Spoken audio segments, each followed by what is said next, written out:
The next day in the morning, Arthur was sleeping. Elijah, wearing his uniform, pulled Arthur's legs and asked him to come wake up. Arthur was snoring in a deep sleep, and Sylvia was beside him. Arthur turns, the blanket with his hand rolls off Sylvia, and Sylvia angrily wakes up. Her eyes glow while Elijah wakes up. Arthur is saying they must arrive on time for their first. As he was about to complete his sentence, Sylvia jumped on him, knocked him down, and injured him by hitting him with her nails on his face. Elijah, in pain, was shouting. It also hurt Sylvia. His glasses fell while Arthur was asleep. After a while, Arthur wakes up and gets up from the bed, taking tongs and yawning. He says he is up and will be ready in 5 minutes. Elijah stood beside Arthur while Sylvia was biting his ear, and there were scratches of her nails on Elijah's face. Standing before the mirror, Arthur changed his clothes, and Elijah stood behind, pulled Sylvia off of him, and put her on the bed. Then, looking toward Arthur, he says he still can't believe he chose to attend Xyrus Academy as a scholar mage. Arthur buttoned his shirt, asked why not.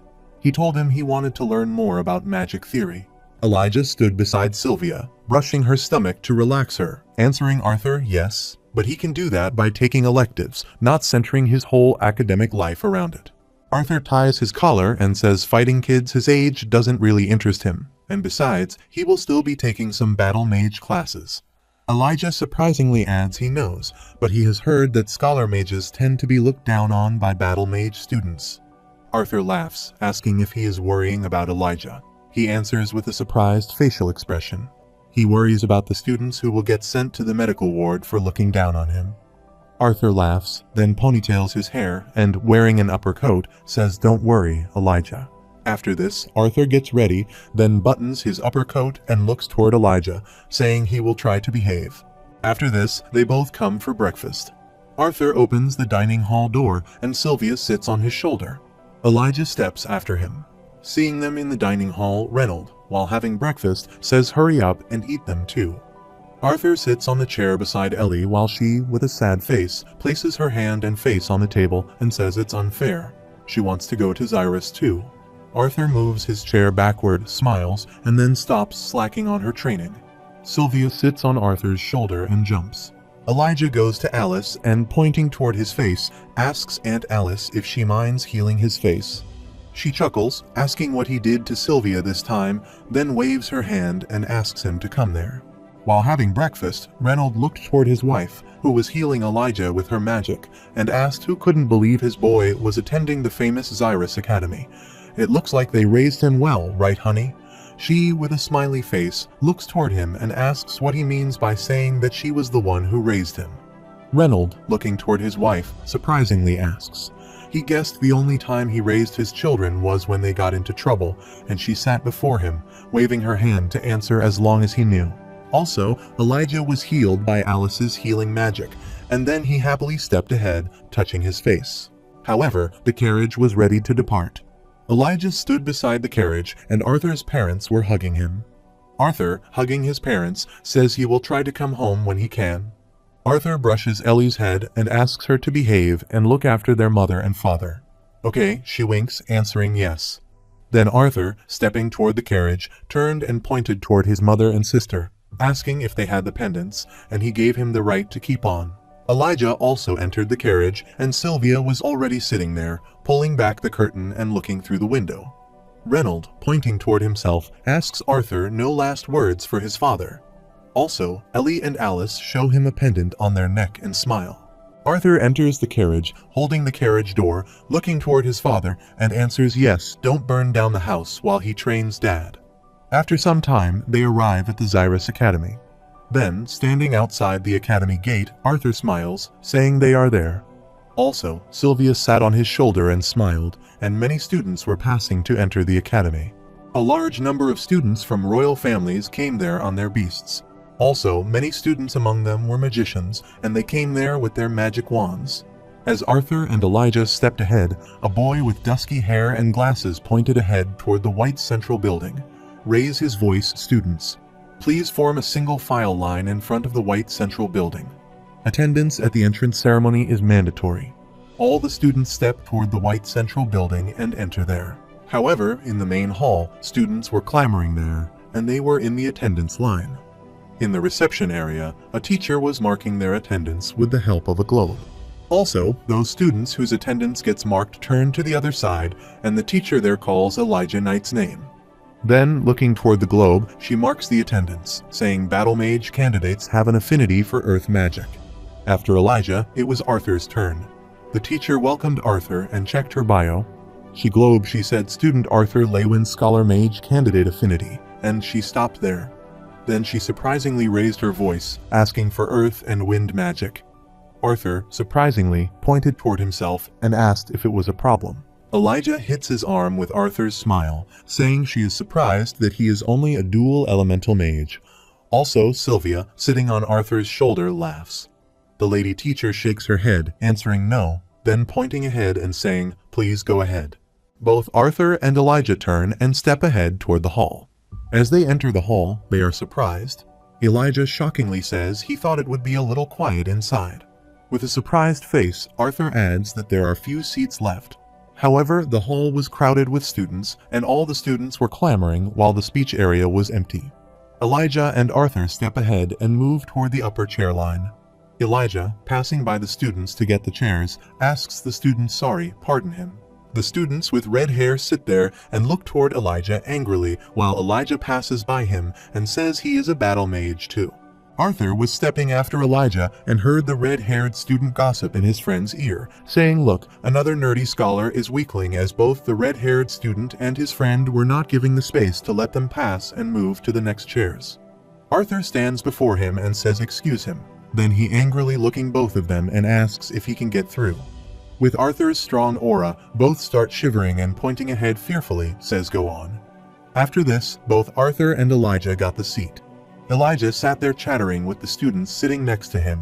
Arthur looks ahead with a bored facial expression and thinks he has forgotten how loud kids around this age get with their friends. Also, Sylvia, lying in Arthur's lap, was winking. Meanwhile, the magic starts surrounding the podium. Surprisingly, Arthur looks toward the podium, thinking, what is this sudden magic appearance? However, from that magic, an old lady stood beside the podium, looking toward the students. Arthur shivers from her presence in the hall. All the students look around while the lady snaps, and everyone there gets silent. The students try to speak, but she, with her magic, stops their voices. The students need clarification and need help understanding what is happening to them. Arthur turned his head and looked toward Elijah, standing beside him. Elijah, putting his index finger in his ear, was shaking. Looking toward that lady, Arthur smiled, thinking he knew she could use sound magic, but was skilled enough to encompass the whole building. However, the lady starts her speech by excusing her for rudeness, but she hates speaking up.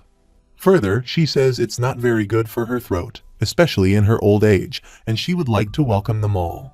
The further leaders, scholars, and powerhouses of Dickathon are in this humble academy. Then she, putting a hand on her heart, said she was Director Cynthia Goodsky, and then closing her eyes, she smiled while she considered presenting a long and rather boring speech. She realizes that this is a very special year, and she is proud to say that since the founding of this institution, they have never had as many elves and dwarves in attendance as today. The students clapped, and she continued her speech, pointing aside that a line of students was behind the curtain. She points there and says, as such, who better to welcome them all than the very students that will help lead and give voices to every one of them. Furthermore, she says we should warmly welcome the Xyrus Academy Student Council members. Those students step ahead, waving their hands toward the students sitting in the hall. However, the students sat there clapping for them, and Lilia was also present among those students. She looks toward the students sitting there, waving her hand slightly smile. See her there? Elijah excitedly jumps on the chair, and looking toward Arthur, says there is Lilia. They should cheer for her. Then he excitedly turns his head and looks ahead toward the speech area, but Arthur remains silent and doesn't respond to Elijah. A girl stepped there as the students in line were stepping on stage. Looking toward that girl, the boys sitting in the hall are surprised and start to blush, and Elijah blush, asking who that girl is. Sylvia is lying in Arthur's lap, looking toward that girl. She is surprised, and then she excitedly gets up. While Arthur looks toward her, smiles, and his head moves aside on his hand.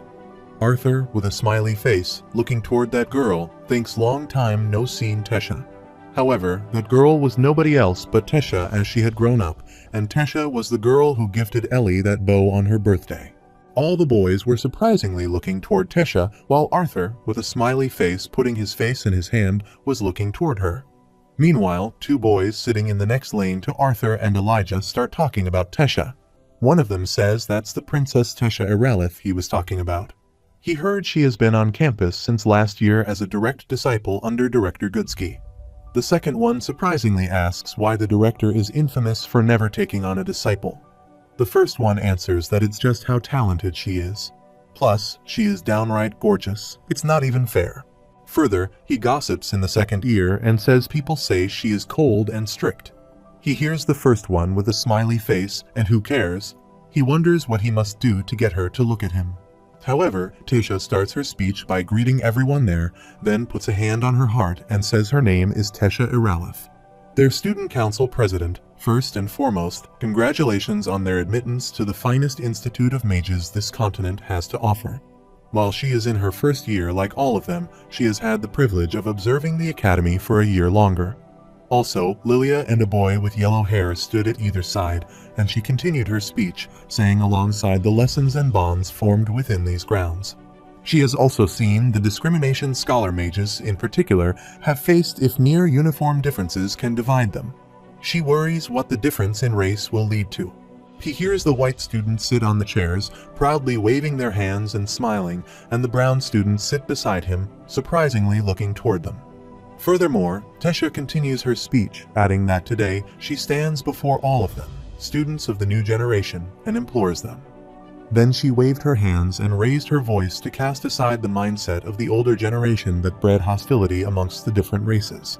Just as the royal families have come together from the council, they should do the same for the future of this continent. However, all the students there clap at Arthur while clapping, look toward her smile, and Sylvia sits in his lap excitedly. Then Sylvia, pointing toward Tesha on the stage, says, "Papa, that's Mana. She's down there. Go and say hello to her." Sylvia excitedly jumps, calling Tesha her mama, but Arthur grabs her, asking why she is her mama. Meanwhile, Elijah calls Arthur's name. Arthur turns his head and looks toward him, and when Elijah says he thinks he is in love, he hears Sylvia turn her head and looks toward him. Surprisingly, Arthur looks toward Elijah, and Elijah moves toward Arthur, asking why he is looking at him like that. Arthur sighed, answering because he had said that 4 times before, just on the way to this building. Elijah shouts, "Shut up, she is different."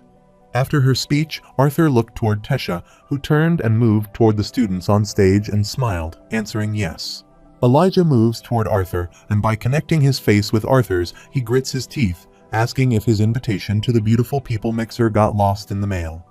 Arthur pushes him backward, answering, giving it a rest. He is a weirdo. When Arthur pushes him backward, Sylvia also makes him. After this, Arthur looks toward Tesha, standing on the stage. However, after the speech, all the students exit the hall, and Arthur and Elijah step toward the ground. While on the way, Elijah took tongs and yawned, saying he knew they covered important stuff, but man was boring. Then he winked and looked toward Arthur, who was brushing Sylvia's head. He sat on Arthur's head while all the girls and boys passing by him stared at him. Looking toward Arthur, Elijah thinks, does he not notice and does he not care? Then he turns his head and grits his teeth, thinking such a waste. Meanwhile, they see 2 guys standing on the roadside, quarreling with each other. One is long in height and is white, while the other is short in height and brown. The short-heighted boy shouts at the other, asking him to get real.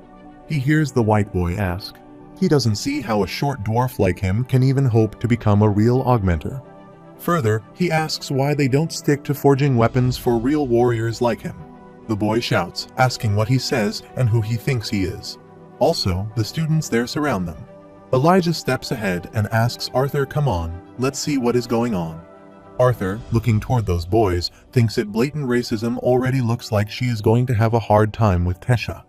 The heightened boy bumps his head into the heightened boy and smiles into his eyes, asking if his name is Nicholas Drayle, why don't declare a dual shorty, or is all bark. The short-heighted boy angrily looks into his eyes, answers he is going to be sorry, and then he grabs the academy badge on his uniform and raises his voice. Brosnian Boar declares a duel between himself and Nicola Drayle. As he holograms the badge, a bright light emerges from the badge, and it shines. Nicholas Drayle grabs his badge, saying he, Nicholas Drayle, duel and his badge also shine. As both stood before each other, the shield light spread around them, while the students gathered to watch the duel slogging for them. Arthur stood there, grabbing his badge on his uniform shirt, thinking that these artifacts the school distributes can conjure barriers around their users for sanctioned duels within the school. How interesting.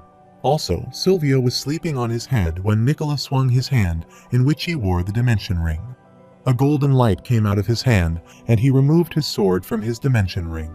On the other side, Brosnian swung his hand and took out his weapon from his dimension ring. Elijah stood beside Arthur, slog for Brosnian to see Arthur close his eyes. While the other students stood there looking toward Elijah, gritting their teeth, Arthur opened his eyes, and his eyes closed. Then he looks toward Nicola and gets the information that he is dark red core, and then he looks toward Brosnian and gets the information that he is a black core augmenter. Further, he thought, let's see what they can do. Also, a red aura emerged from Nicholas's body, and a black aura emerged from Bron's body. Brosnian grabbed from the ground, lifting his weapon toward Nicola and creating his spell. On the other side, Nicola runs toward him, makes his spell, stabs his sword into the ground, and pulls back the sword. And due to his spell, the stone from the ground swung in pointed form toward Brosnian. See, Elijah surprisingly asks what kind of dull blades those are, while Arthur, looking toward them, thinks to be able to conjure earth-like. That as an augmenter, when he is only a red core mage, shows he is talented and has received much training. Brosnian raises his voice, jumps up, and cracks all the stones with his weapon. Nicola swings his sword, and Brosnian, jumping in the air, strikes his weapon to attack him. Nicola, with his magic, jumps and cracks the ground, while Brosnian, using his tremor, smashes the weapon and cracks the stone that Nicola created with his magic. He sees Nicola jump in the air and swing his sword from behind to attack him. Brosnian turns and looks toward him, pointing his weapon toward him. Nicola, swinging his swords, quickly moves toward him in the air, while Brosnian swings his gun, and with his magic, he falls Nicola away. Nicola rolls on the ground with a thud, but quickly gets up, while Brosnian charges himself and runs toward him to attack him. Nicola smirked and stabbed both his swords in the ground. Then he pulls back his sword and throws the mud toward Brosnina. The mud splats on Brosnian's face. He closes his eyes and angrily says he fights like a coward. Using his spell, Nicola creates the earth pillar there, which stabs Brosnian's stomach, and he lifts upward with that pillar. Brosnian shouted. The pillar crashed, and he thuds on the ground. Nicola stabs his one sword into the ground beside Brosnian, and while placing his other sword on his shoulder, looking toward Brosnina, he says he fights like a coward, so what? A win is a win, shorty, while Brosnian is lying on the ground injured, gritting his teeth. The students around them clap, while Elijah stands, looking toward both of them, thinking the duel should be over since the barrier broke. But he doesn't think Nicola plans on stopping. After this, Nicola, raising his voice, lifts his foot and points it toward Brosnian's arm, saying let's see how his school year goes with a shattered arm, fresh meat. To see this, Elijah gets surprised and then steps ahead, thinking this is his chance to be a hero. Meanwhile, Arthur stood behind him, looking ahead, raising his voice, asking if that was the student council president's seat. Elijah stops there, and Nicola puts his foot backward and looks around, asking the president where the other students are fearful. Arthur laughs and, putting their hand on Elijah's shoulder, lifts his shoulder, saying he must have seen wrong, and Sylvia sits on his head and nods. While Elijah, looking toward Arthur, says he ruined his chance to shine, Arthur responds by asking his chance he was going to bully that sword-swinging kid. As Arthur was about to complete his sentence, Nicola grabbed his shoulder and pulled him backward. Then, angrily looking toward Arthur, he abuses him, asking if he is picking a fight with his scholar and how dare he ruin his duel. Arthur winked and, lifting his hands, asked Man to chill out. Didn't he hear it's not cool to discriminate? Besides, he was sure the duel was over long before that. Nicola pushes Arthur backward angrily, saying he will decide when the duel ends in the scrawny first year. While Arthur looks toward him and thinks he doesn't believe that's how duels work, Nicola turns and steps ahead, saying don't let him catch him between classes. Arthur stood behind, sighing, while Sylvia sat on his head angrily, looking toward Nicola, making a noise and spitting on Nicola's neck. Nicola angrily turns and grits his teeth. He looks toward Arthur while Arthur, pointing toward Sylvia, says he wasn't. Nicola creates the spell with his hand, asking him to dare. Meanwhile, Tesha gets there with Lilia and Clive and raises her voice, asking Nicola if he dare. Everyone stood there, turned their head, and looked at the three of them. After this, Clive and Lilia, holding diaries, step ahead with Tesha, while all the students around them look toward them. Looking toward Tesai, Clive says they must get their agenda made before the disciplinary Lilia adds from 1 p.m. to 5 p.m. While their other team members hold diaries, they separate from them and turn, telling Clive they will catch them at the meeting. Tesha folded their arms, stepped ahead, and looked down, thinking she couldn't find Arthur during the speech. She wondered if he skipped the ceremony, but Master Goodsky said he was at school. Further, she asks herself how to react when she runs into him. Play it cool, maybe more friendly, but what if he is the one that finds her first? Tesha, assuming this all, closes her eyes. Meanwhile, Clive calls the Eleceed president and then calls the president again. Tesha snaps out of her assumption, turns, and looks toward Clive, asking yes, what is it? He, looking toward her, asks if she feels unwell, president.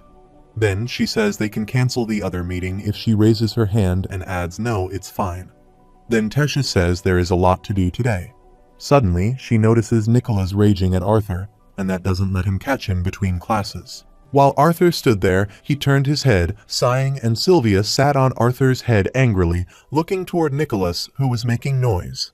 As Tesha, Lilia, and Clive stood in the distance, and as Tesha looked toward Nicola, Clive said it was Nicholas from House Drayle. He is one of the more promising students that came in last year.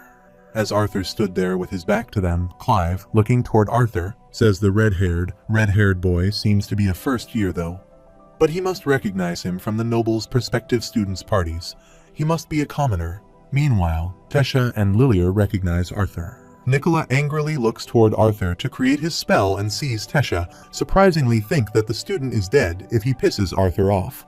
Also, Lilia surprisingly shouts, and Nicola angrily takes out his sword from his dimension ring, asking Arthur if he dares, but before he attacks Arthur, Tesha steps toward them, asking if he dares. Nicola sees Tesha, quickly pulls back his swords in the ring, and fearfully says Student Council President. Arthur and Elijah turn their heads and look toward her, and then Nicola says this is a misunderstanding. Then, pointing toward Arthur, he says he had accepted a duel from this dwarf from Brosnian when this first year interrupted them. Arthur looks toward Tesha, smiles, and waves his hand to greet her. Sylvia sees Tesha there and gets excited. Sitting on Arthur's head, she waves her hand. Lilia comes to Arthur, asking what happened, and Tesha stands beside them and asks if they two know each other. Lilia smiled, answering yes. Arthur's father has worked with him for several years, so they have been friends for a while. As she was about to complete her sentence, Arthur added that they had been living together for a while. Here's Tesha get speechless while Lilia shouts at Arthur. What he said needs to be more accurate, and Arthur answers he is not wrong. Tesha was surprised, and then Clive asked Nicholas what this meant. Even if he was interrupted, that doesn't give him an excuse to pull his weapon. Nicholas answered he just wanted to scare him. Of course, he wouldn't have hit him. Clive held his head and closed his eyes, adding if that was the case, then he supposed they could let him off with them as he was about to complete her sentence. Tesha adds that pointing a weapon at someone outside a sanctioned duel violates school ground rules. Then Tesha, angrily stepping toward Nicholas, says try stopping his gun just before he hits her, but that action alone will warrant him a suspension. Furthermore, Tesha angrily looks into Nicola's eyes and says that expulsion would be the least of his worries if he touched even a hair on her head. Nicholas, head down, fearfully looks toward her, and she looks into his eyes and asks, so that she will ask again, does he dare? Nicholas fearfully gritted his teeth before Arthur said he apologized and was acting rashly out of anger.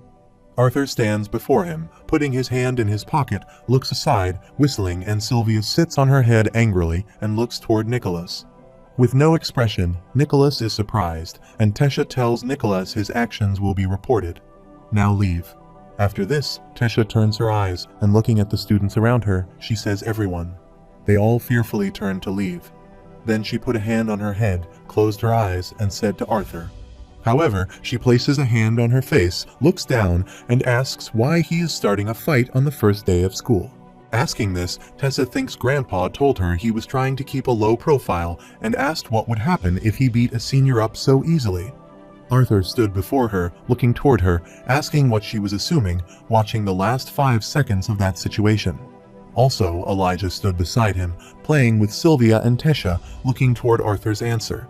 It doesn't matter. Then she asked him if he knew the repercussions he would face if the situation escalated. Arthur answered Nicholas was about to injure him, even after his protective barrier broke seriously. Arthur, pointing toward Brosnian and his friends, stood aside on the ground. He says if he hadn't diverted his attention, she would have had to deal with a lot more than this. Tesha and Clive are surprised, and Elijah grabs Arthur's shoulder, saying, "Come on, let it go, man." The president is right too. Arthur angrily turned and stepped ahead while Elijah stood behind, extending his arm toward him.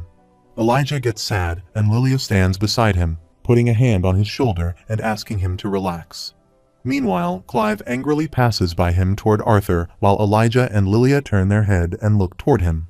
Clive grabs Arthur's shoulder, saying hold it first year where he was raised in a barn. Tesha extended her hand toward Clive and raised her voice, asking him to stop. Clive grabs Arthur's shoulder and turns, telling Tesha he can't do that, President. It's unacceptable for someone of his stature to talk to her that way.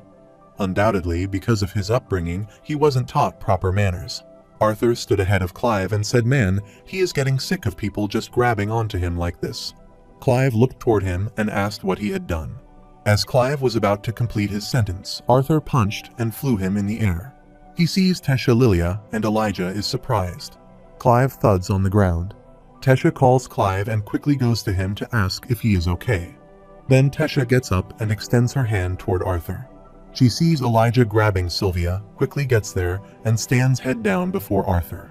Arthur stood his back to them, and Tesha extended her hand toward him, but he, putting his hand in his pocket, stepped ahead and left while Tesha stood behind him, looking toward him, moving back her hand. After some time, Tesha, in her room, stood beside the wall, bamming her head on the wall, thinking everything got screwed up and it was over. Then she sadly headed down, stepped toward the bed, and sat there. Then she gripped the pillow and placed that pillow on her face. She was miffed, screaming. After this, she grabs a pillow, thuds on the bed, and then removes the pillow from her face, asking if this is her fault. Moreover, she looks aside and asks if she is looking out for Arthur and if he does get into trouble like he tends to do. Then, he will lose library access and training facility privileges. After this, Tesha put her face on the pillow, thinking she mightn't have been so harsh. After all, he wasn't the one holding a weapon. Then she turned her face to think, but Arthur himself was a weapon. More importantly, Tesha shouts, asking how Arthur ended up living with Lilia. Does he find girls in the wild to live in their houses? However, Tesha, with a sad face, sighs, saying it is all Master Goodsky's fault for masking her becoming a student council. She wouldn't have had to care about treating all the students fairly if she weren't. Tesha assumes that she is hugging Arthur and that they are happy with each other, considering that she says they could have reunited like this. Meanwhile, Tesha's room door knocks, and the person outside her room knocking on the door says, "President, it's Clive. He wanted to check up on her." She looked slightly drained during their meeting after their run-in with that first year. Here's Tesai turn her head and, grabbing the pillow, close her eyes, answering she is fine. She wasn't the one who got thrown on his tailbone. Clive stood outside the room, asking who he was anyway. How could he talk to her that way when she tried to advise him? Further, he asks if he should talk to the director about Tesha sitting there on the bed, turning her head, saying, "Clive, the matter has been settled. Give it a rest." Then she closed her eyes and thudded on the bed, thinking what a mess. Then she opened her eyes, asking why he had to become so uselessly good-looking. Tesha, lying on the bed, suddenly asks how many of his classmates are going to hit on him. However, Clive turns and steps ahead toward the hall. Meanwhile, intense muffled screaming comes from Tesai's room, and he steps ahead surprised. On the other side, Arthur and Elijah were in their room. There, they were removing the comforter from boxes lying beside their bed. Also, Sylvia was sleeping on Arthur's bed. Elijah, taking out the comforter, says, "Man, this campus is huge." He thought it would take less time to see everything. Then he looked toward Arthur, asked if he was still mulling about shoulder tossing their student vice president. Arthur placed his toothbrush with his ear and smiled, answering yes, that, and more. Here's Elijah says it's rare for him to get so worked up, though usually he would ignore them and walk off. With a surprised face, Arthur looks aside and thinks that what Tesha said wasn't wrong. Then why did he get so annoyed? Was it because Tesha had said it? Then he scratched his head, thinking, forget it, what done is done. Meanwhile, the door knocks. Both Arthur and Elijah turn their heads and look toward the door. Arthur opens the door, asking who it is. Madame Goodsky answers, wishing Arthur good evening, and then she asks him if he may come in.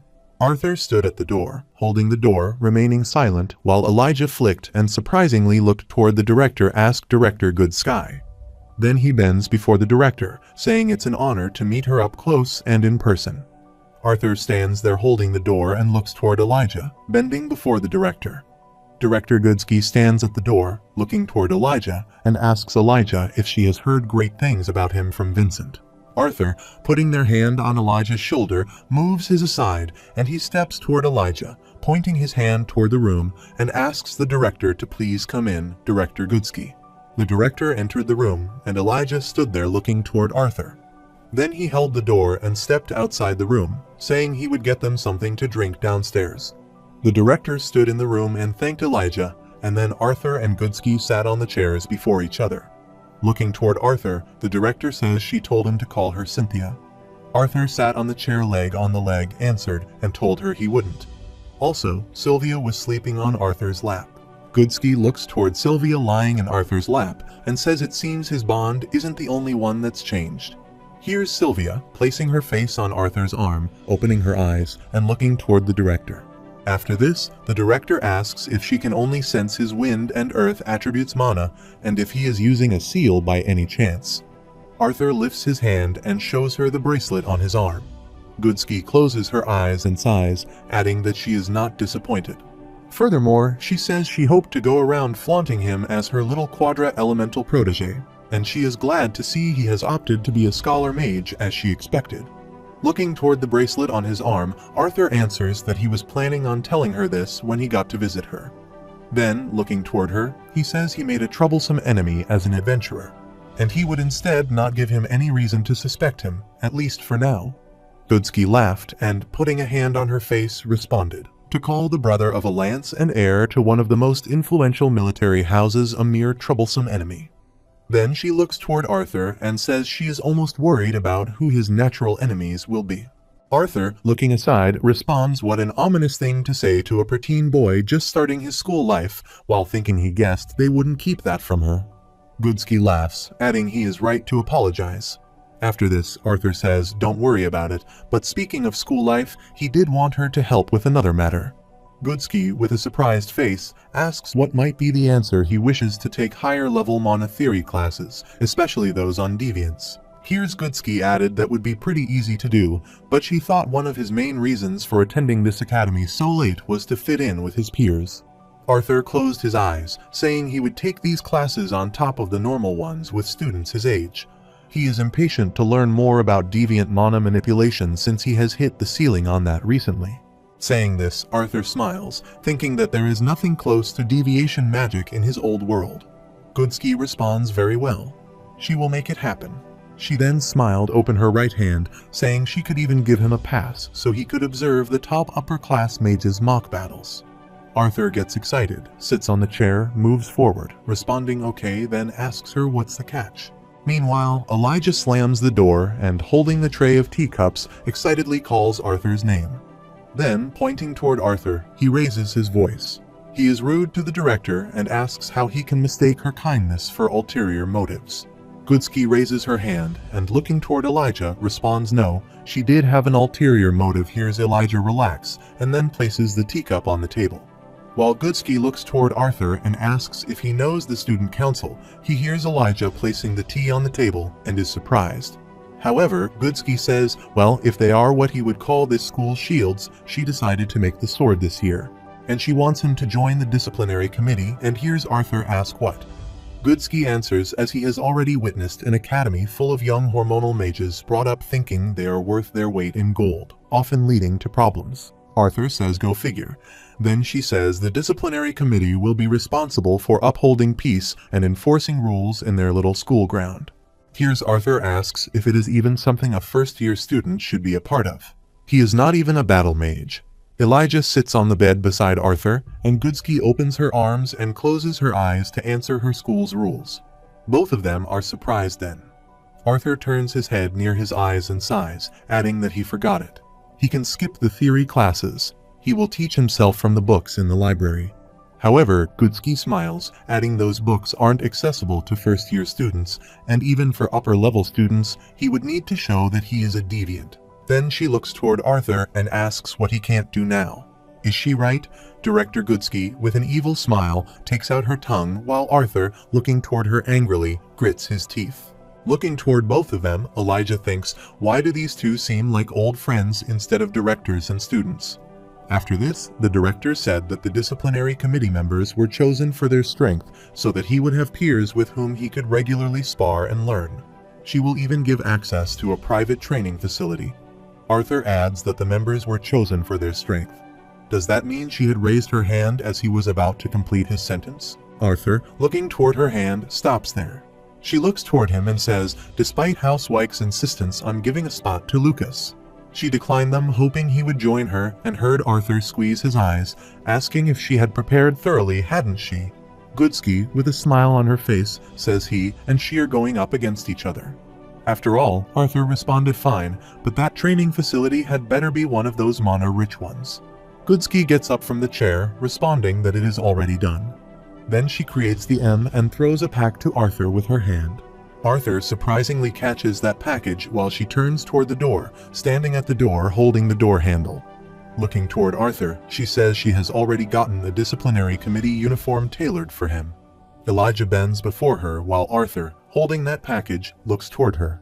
However, Arthur looking toward that package thinks it pisses him off that she already knew he was going to accept. After this, Goodsky, closing the door, says, Arthur, please make up with Student Council President Tessis soon. Then she smiles, saying staying mad at his childhood friend is not good. Here is Elijah gets shocked, and his body turns into stone. A wavy light falls on his head, and his body gets cracked. While Arthur sits behind him on the chair, he gets speechless, and when Elijah turns his head and looks toward him, Arthur turns his eyes and starts humming.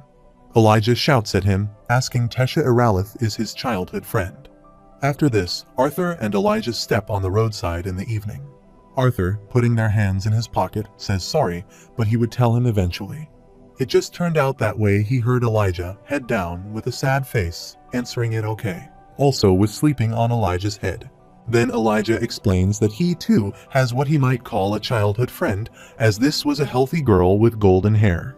She jumps toward Elijah, closing her arms and asking, let's go on a date. Elijah is crying and tightly closing his arms, answering no, never.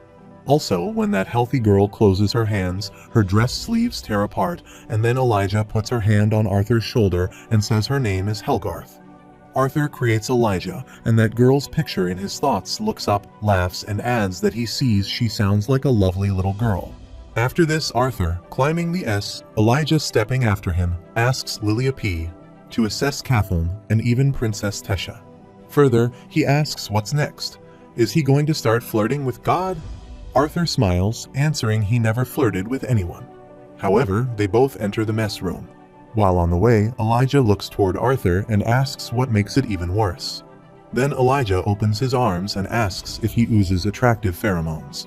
After this, Arthur receives his food tray from the counter, and Elijah hugs him from behind, thinking he wants some of those pheromones too. Also, when he hugs Arthur, his butts move backward, and Sylvia sits on Elijah's shoulder and looks toward his butt. While Arthur receives the food and tries to respond to him, he is so weird, and Elijah closing eyes and answers that he loves him because he is weird too. Arthur took his food, tried to move toward the dining table, and saw Elijah standing behind and screaming while Arthur passed by the dining table. He looks at the students sitting at the food table while having their food staring at him. After this, Elijah, holding his food, tried to pass by the students, staring at them, saying that it looked like the rumors about him had already spread. Don't mind. Arthur brushed his hair, turned, and smiled, answering he was so popular already, and Elijah stood beside looking toward him, adding he was a weirdo. After this, they sit on the chairs and start having their food. She sits under the table beside Arthur. Foot is having her food.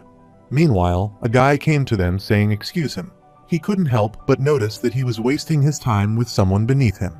Elijah surprisingly looks toward that guy with a smile. Elijah says he is Charles Ravenper, II of the famous Ravenper house.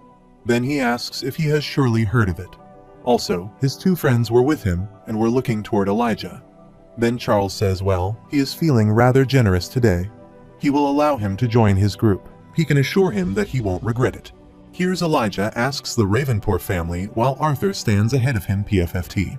Then Arthur wipes his mouth and says that a noble family wouldn't be named after bird feces, while Elijah puts a hand on his nose and smiles, adding sorry, he must have misheard then. While Charles sees their behavior angrily and looks toward them, his friends stand beside him and surprisingly look toward him. Charles hits his hand and throws Elijah's food, trying to shout enough. Elijah turns and surprisingly looks toward his food, flying in the air. Charles, gritting his teeth, asks him if he dared mock nobility. He has gone out of his way to welcome him into his group, so that he doesn't lower himself by hanging out with this trouble-making scholar trash, but he spit in his face. Elijah makes a fist of his hand and gets up from the chair, asking Charles why he would go with someone who blatantly looks down on his best friend. Then he says they are all mages in this academy, so get off his high horse. Charles angrily puts their hand in his pant pocket, looks toward Elijah, and asks if they are all mages. He says. Then he adds he must have lived in a cave and something if he doesn't know the difference between them and them. Elijah, pointing his thumb toward himself, adds that he has lived in a cave, and even the student council says they shouldn't treat each other differently. He hears Charles making the fist of his hand and extending his fist toward Arthur, answering that of course they would. It's all politics and appearance, but it isn't reality. Witnessing it firsthand is the only way for him to realize the difference. As the first was moving toward Arthur, silently sitting there, sighing and getting up, Arthur moved so quickly from there that Charles was surprised. He stopped his hand there, thinking he couldn't even see it. That must have been a fluke. Arthur's head down, putting their hand on the table, stood there. Charles, making a fist of his hand, ran toward Arthur, thinking there was no way he could move that fast. But before he attacked, Elijah got there, stood before Arthur, and opened his arms. Arthur stood behind Elijah, turning his eyes, and looked toward Elijah, thinking he might get away with using magic, but Elijah. Meanwhile, many magic vines move toward Charles and grab his hand as soon as they see it. The vines spread on Charles's whole body and bind him. However, those vines lift him and stretch him. Charles shouted, "What is this? Let him go." Then he looked toward the vines and grits of his teeth, thinking about these vines. Is there a student capable of using such powerful deviant magic? And is it a teacher? Then he raises his voice and unhands him. Both Arthur and Elijah stood down, surprisingly looking toward Charles. Arthur peeks aside, and he notices Tesha standing beside the wall. He sees her there. He smiles, then looks toward Charles. He thinks now what he should do with him. Using magic would get Elijah and him in trouble. Also, Charles, lifting, was shouting, and his friends stood beside him, hiding from him. However, a thought comes to Arthur's mind, and he smiles, thinking he might turn and look toward Charles. While Charles shouts at Arthur, does he think he will get away with this? Wait till he tells his mother, and then he gets silent. Arthur stood before Charles and stared at him. Rules, looking toward Arthur, got scared and surprisingly thought, this pressure, why does that scholar feel different than before? Arthur steps toward Charles and abuses him, saying he from the noble house loves to beat his chest and flaunt his riches and power. Further, Arthur says that when all he is doing is embarrassing his family by acting like this, Charles laughs, adding that nothing is embarrassing about putting trash like him in their places, and his parents would be proud. Arthur stepped toward him while Elijah stood behind, looking toward him and thinking, what should he do? Arthur looked like he was about to snap. Should he step in? Arthur angrily looks toward Charles and asks if that is so. He extends his hand toward him and says allow him the honor of teaching him an important lesson. Charles, with an evil smile on his face, asks if he is unarmed and tied up. What can he even do with all of these witnesses watching? Arthur lifts his hand to create wind magic, something even crueler to his kids than physical injuries. Charles smiled, asking if he thought a no-name idiot like him could get away with using magic as he was about to complete his sentence. Arthur removes Charles's pants and nails him, seeing Charles become stone. Then, looking down toward the pants lying on the floor, he shouts. While the students surround there laughing, a boy pointing toward Charles's butt says, "Look." And the girls stood there putting their hands on their eyes, laughing, saying they didn't see much. Charles shouts to shut up all of them, but they don't look. Arthur turns and steps ahead, and Elijah sees this and is surprised. While Sylvia sits on Elijah's shoulder, covering her eyes with her hands, Arthur steps ahead and says he will return. Elijah turns, responding yes and sure, and Sylvia uncovers her one eye and excitedly looks toward Arthur. However, Tesha sits alone on the bench outside at night, looking up toward the moon. Arthur gets there and steps toward her. Arthur, putting his hand in his pocket and standing beside the wall, looks toward her and smiles. After this, he goes to her, sits on the bench beside her, and thanks her for her help. Tesha turns her head and, with a sad face, looks down and responds that she knows he didn't need it. Looking up toward the sky, Arthur says she still saved him and his friend from getting in trouble for the second time today. There is silence, and Arthur, with a surprised face, looks up and thinks about what he should say in this situation. After this, he moves toward her and apologizes while she hands on hands, looking down, and turns her face toward him. As she turns her face to apologize, her head thwarts with Arthur's chin and his tongue gets between his teeth. Tesha grabs her head while Arthur puts a hand on his mouth. Then he turns his head, looks toward her, wink and smiles, saying he thinks he heard his chin crack just now. He gets surprised when Tesha holds her head, hissing it. Arthur, looking toward her, asks if she is crying, and she, holding her head, angrily replies, "Shut up."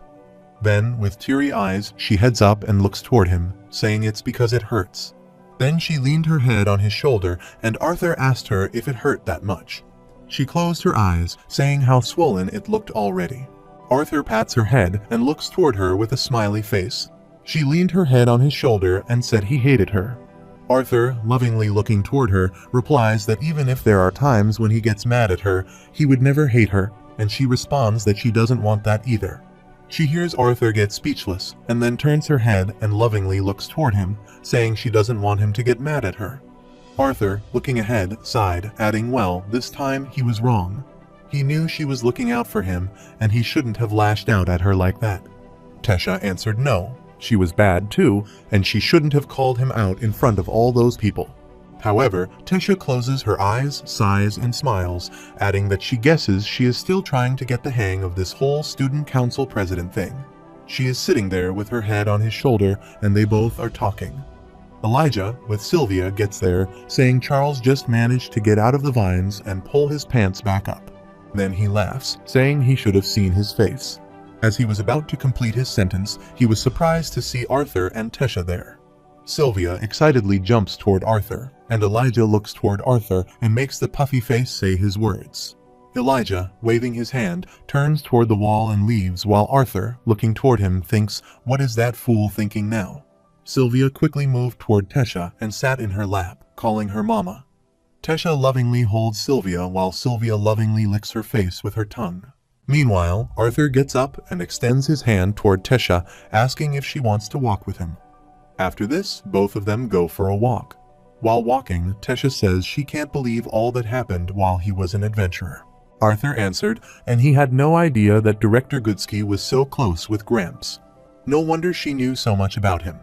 Tesha, holding Sylvia in her arms lovingly, looks toward her, saying yes, it's one of the reasons why she was able to become her disciple. She is sure his skills had more to do with it. Also, when Tesha lovingly looks toward Sylvia, she lovingly looks toward Tesha. Moreover, Tesha, looking toward Arthur, thinks he has changed so much since she last saw him. Even the way he moves feels so purposeful on his face. Then she pouts, thinking that she is jealous of that Jasmine woman. She wishes she had an adventure with him for 2 years. Surprisingly, as she was looking toward Arthur, he turned his head and looked toward her, asking if something was wrong. Tesha, playing with Sylvia, laughs, answering, nope, nothing at all, and then he says it looks like they are back at the dorms already. She looked down and answered yes then. Looking toward her, Arthur extended his hand and, using magic, took out the dragon core, saying before he forgot. Tesha, looking toward that dragon core, says that she heard from Master Goodsky, but as she was about to complete his sentence. Arthur, extending the dragon core toward her, says there is little present for becoming a dual elemental mage. Then he put that dragon core in her hand, and she, taking that dragon core, thinks she can't possibly take this. Arthur smiles, saying he couldn't think of a better gift for her than this, and she lovingly looks. Arthur calls his name. After this, Arthur, with Sylvia on his shoulder, steps ahead, then turns and waves his hand, saying anyway, they both have a big day ahead tomorrow. Get some sleep. He will see her around, and she lovingly waves her hand and wishes him good night. Then, while looking toward Arthur, she thinks, really now, giving something so precious away that casually, and then she, holding that dragon core in her hand, lovingly looks toward it. However, Arthur goes to his room. He is surprised to see Elijah in his bed. He folds himself in the blanket and moves. Arthur stood there looking toward the blanket. Suddenly, Elijah put his mouth out of the blanket from the leg side and welcomed him back. Both Arthur and Sylvia, looking toward him, get scared and Arthur shouts, abusing him. Elijah, pointing toward the bed, asks Arthur to please sit, sir, and kindly explain what he witnessed earlier tonight. Arthur answers fine, putting his hand on his heart and gritting his teeth. After some time, Elijah, covering himself in the blanket, says that even if they had been friends since childhood, he couldn't believe the lunar goddess was leaning her head on his shoulder. Arthur, lying on his bed looking up, asks the lunar goddess if he just come up with that. Elijah shows Arthur his thumb, index, and middle finger. He answers no, it's a name that the students of this school have bestowed upon their student council president. He hears Arthur, surprisingly looking toward him, ask, okay, but why does lunar goddess Elijah sit up on the bed and, waving his hand, raise his voice? And he answers because she is like the moon. Foolish Arthur, the moon looks like it is so close he can grab it, but no matter how hard he tries, he will never touch it. Furthermore, Elijah jabs and points toward Arthur, saying, but he felt the moon, and he snuggled with the moon. Arthur poofs the pillow on Elijah's face, and Elijah thuds on the bed. Arthur closes his eyes and turns, saying go to sleep.